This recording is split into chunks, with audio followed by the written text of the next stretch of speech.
So hello everyone, this is Varsha and welcome back to Mastermind. तो guys, ये video जितने भी ICSE एंड ISC 2025 बैच के students हैं, तुम सभी के लिए वीडियो काफ़ी इंपॉर्टेंट होने वाला है। बिकॉज जैसे कि तुमने टाइटल में देखा, इस वीडियो के अंदर हम लोग डिस्कस करने वाले हैं few important dos and don'ts that is going to help you while you are preparing for board exam and at the same time when you are giving your board exam। तो कुछ important points है, 4 to 5 important points है, कुछ important 4 से 5 important dos and don'ts हम लोग cover करने वाले इस वीडियो के अंदर, जो कि डेफिनेटली काफ़ी इंपॉर्टेंट है तुम्हें जानना। अगर ये सारा चीज़ तुम लोग यहाँ पर अवॉइड करते हो डोंट्स को, और जो डूज है उसको फॉलो करते हो, तो तुम लोग यहाँ पर बोर्ड एग्जाम्स में 95+ के ऊपर मार्क्स ला सकते हो। Because these are few common mistakes जो कि यहाँ पर काफ़ी लोग परफॉर्म करते हैं, जिस वजह से तुम्हारा यहाँ पर मार्क्स जो है वो डिडक्ट होता है। So without wasting time let's start with this video. Well, तो गाइस, सबसे पहले हम लोग यहाँ पर इंपॉर्टेंट डूज को डिस्कस करेंगे। डूज इन द सेंस, तुम्हें यहाँ पर बोर्ड एग्जाम्स के लिए जबकि तुम लोग प्रिपेयर कर रहे हो, तो क्या क्या तुम्हें यहाँ पर करना चाहिए, क्या क्या फॉलो करना चाहिए जिससे तुम लोगों का यहाँ पर फायदा होगा।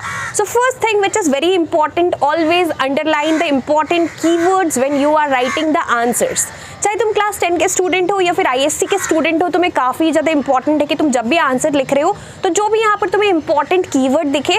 कीवर्ड का मतलब क्या है? सपोज यहाँ पर कोई भी क्वेश्चन है तो उसका जो मेन पार्ट है, सपोज जो क्वेश्चन में पूछा गया है, तुम जो पूरा सेंटेंस में आंसर कर रहे हो, तो पूरा सेंटेंस के अंदर जो मेन पार्ट है जो कि क्वेश्चन से रिलेटेड है एग्जैक्टली, उसमें तुम्हें क्या करना है? अंडरलाइन करना है। It is very important for you to underline, because अगर तुम लोग अंडरलाइन नहीं भी करते हो तो तुम्हें मार्क्स मिलेगा, लेकिन council gives you more marks if you underline the important keywords in ICSE as well as ISC। तो काफ़ी इंपॉर्टेंट है ये चीज़ को फॉलो करना। काफ़ी लोगों को नहीं पता था, तो यहाँ पर इस वीडियो के थ्रू तुम्हें पता लग गया, तो तुम्हें यहाँ पर ये चीज़ को फॉलो करना है। अब यहाँ पर नेक्स्ट जो कि सबसे इंपॉर्टेंट चीज़ है, always answer those questions first जिसका आंसर तुम्हें यहाँ पर अच्छे तरीके से पता हो।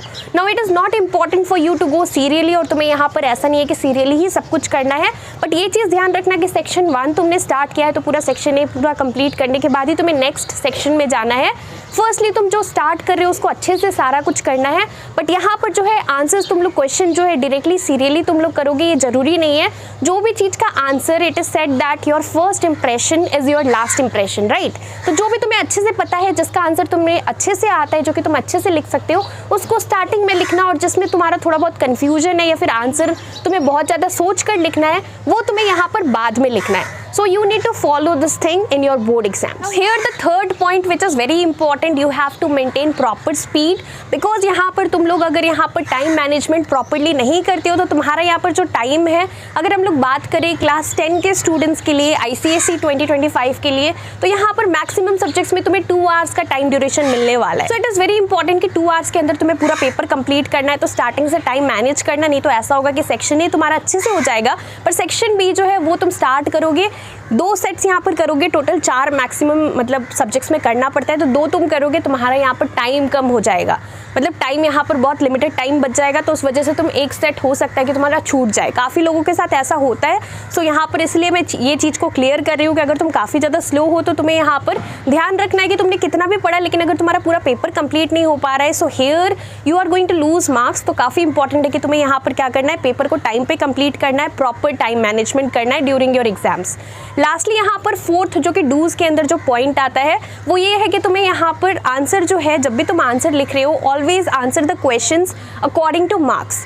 तुम यहाँ पर अगर मार्क्स देख रहे हो, कोई क्वेश्चन यहाँ पर 2 मार्क्स का है, तो तुम्हें यहाँ पर जितना रिक्वायर्ड है 2 मार्क्स के अकॉर्डिंग उतना ही लिखना है। ऐसा नहीं कि तुम यहाँ पर बहुत लेंदी आंसर लिख रहे हो, बिकॉज अगर तुम यहाँ पर 2 मार्क्स के लिए, अगर तुम 5 मार्क्स का क्वेश्चन में जितना रिक्वायर्ड है अगर तुम उतना लिख रहे हो, तो यहाँ पर तुम्हारा क्या होगा, यहाँ पर तुम्हारा ऐसे ही टाइम वेस्ट होगा। You are going to get 2 marks only, right, but because of the time that you have invested in writing that particular answer, you are going to have shortage of time at the last moment and you will not be able to complete your paper on time. So these are few things that you need to follow, जो कि तुम्हें यहाँ पर करना है। अब यहाँ पर कुछ इंपॉर्टेंट चीज़ें जो कि तुम्हें यहाँ पर एग्जाम्स में नहीं करना है। सो पहला डोंट्स के अंदर क्या आता है कि तुम्हें यहाँ पर कोई भी आंसर को छोड़ना नहीं है।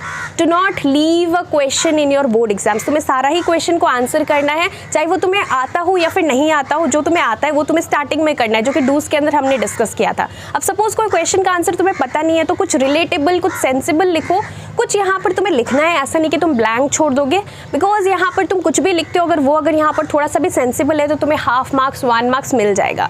तो यहाँ पर काफ़ी इंपॉर्टेंट है कि कुछ भी छोड़ना नहीं है, तुम्हें सब कुछ यहाँ पर अटेम्प्ट करना है। Well now here the second point which comes under don'ts. यहाँ पर तुम लोग क्या करते हो, जो कि स्टार्टिंग का चैप्टर्स रहता है जबकि तुम लोग पढ़ने बैठते हो, तो स्टार्टिंग का जो चैप्टर्स है तुम लोग बहुत अच्छे से कवर करते हो, but at the same time यहाँ पर जैसे ही तुम्हारा यहाँ पर बोर्ड एग्जाम सामने आ रहा है, तुम्हारा यहाँ पर डेज माइनस हो रहा है प्रिपरेशन के लिए, जो तुम्हें लिमिटेड डेज मिला है ये यहाँ पर माइनस हो रहा है, तुम्हारा बोर्ड एग्जाम सामने आ रहा है, तो तुम लोग यहाँ पर क्या करते हो, लास्ट का चैप्टर्स तुम लोग अच्छे से नहीं करते, और कुछ लोग यहाँ पर लास्ट का जो 3 चैप्टर है, 4 चैप्टर है, 5 चैप्टर भी छोड़ देते हैं। तो अगर तुम ये करते हो तो तुम्हें यहाँ पर ये बिल्कुल भी मिस्टेक नहीं करना है, because here let me tell you that each and every chapter has a specific weightage. और अगर तुम यहाँ पर वेटेज के अकॉर्डिंग यहाँ पर जो है चैप्टर्स नहीं पढ़ते हो, बिकॉज यहाँ पर ऐसा तो नहीं है कि स्टार्टिंग मान लो एक सब्जेक्ट है जिसमें कि 15 चैप्टर है, 15 चैप्टर्स है, तो उसमें से ऐसा तो नहीं है कि स्टार्टिंग का 10 चैप्टर से ही बोर्ड्स में क्वेश्चन आएगा। भले ही यहाँ पर तुम्हें चॉइसेस मिले, पर ऐसे नहीं होगा कि तुम्हारा ज्योग्राफी की तरह सारा सब्जेक्ट्स नहीं है जिसमें कि स्पेसिफिकली चैप्टर वाइज क्वेश्चंस आएगा। तो काफ़ी इंपॉर्टेंट है कि तुम्हें क्या करना है, सारा ही चैप्टर्स को इक्वल प्रायोरिटी पे रखना है और इक्वल इंपॉर्टेंस देना है। ऐसा नहीं कि तुम एक चैप्टर बहुत ही अच्छे से कर रहे हो और दूसरा चैप्टर तुम कंप्लीटली छोड़ दे रहे हो। तो ये चीज़ बहुत इंपॉर्टेंट है तुम्हें फॉलो करना। नाउ हियर लास्ट पॉइंट, जो कि थर्ड पॉइंट है, last but not the least, तुम्हें यहाँ पर क्या करना है, never lose your self confidence. तुम्हें यहाँ पर बिल्कुल भी डरना नहीं है, अच्छे तरीके से प्रिपेयर करना है। अगर तुम यहाँ पर अच्छे तरीके से प्रिपेयर करते हो तो डेफिनेटली तुम लोग बोर्ड एग्जाम्स में अगर बहुत ज़्यादा नर्वस हो जाते हो, तुमने सब कुछ ठीक ठाक प्रिपेयर किया है बट फिर भी तुम लोग बोर्ड एग्जाम्स में एग्जाम हॉल में जाकर काफ़ी ज़्यादा नर्वस हो जाते हो, तो उस वजह से तुम यहाँ पर ठीक तरीके से एग्जाम्स में नहीं लिख पाओगे, and because of which you will not be able to write well, and जिसकी वजह से तुम्हारा यहाँ पर मार्क्स कम हो जाएगा। तो काफ़ी इंपॉर्टेंट है कि तुम्हें यहाँ पर कॉन्फिडेंटली एग्जाम्स देना है, ऐसा नहीं कि तुम यहाँ पर काफ़ी ज़्यादा स्कैर्ड फील कर रहे हो। So please don't get nervous in the exam hall, और अच्छे तरीके से यहाँ पर टाइम बहुत लिमिटेड है, प्रिपरेशंस करो। और इसके साथ साथ गाइज अगर तुम्हारा कुछ भी डाउट्स है तो डेफिनेटली तुम लोग मेरे को नीचे कॉमेंट कर पूछ सकते हो। So that's all for this video. Thank you so much for watching.